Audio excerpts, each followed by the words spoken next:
आज हम बात करेंगे उस फैसले की जिसने अमेरिका को भी सोचने पर मजबूर कर दिया।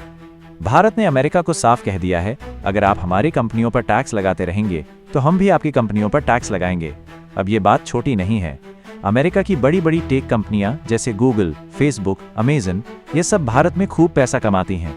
लेकिन ये कंपनियां भारत में पूरी तरह से रजिस्टर्ड नहीं हैं, यानी इंडिया में कमाई तो करती हैं पर टैक्स ज़्यादा नहीं देती।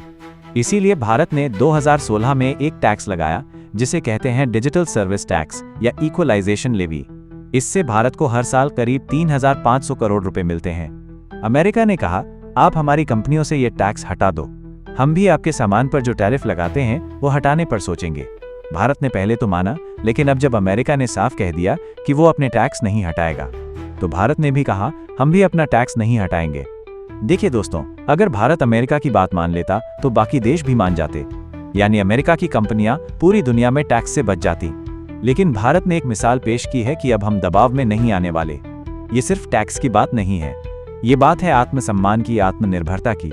जब अमेरिका दूसरे देशों पर टैक्स लगाता है तो वो कहता है ये नेशनल सिक्योरिटी के लिए जरूरी है, लेकिन जब भारत वही करता है तो अमेरिका कहता है ये गलत है, भेदभाव है। यही तो दिक्कत है, जब वो करें तो सही, जब हम करें तो गलत। भारत ने अमेरिका को साफ जवाब दिया है, ये टैक्स रहेगा जब तक आप भी अपनी कंपनियों के लिए नियम नहीं बदलते।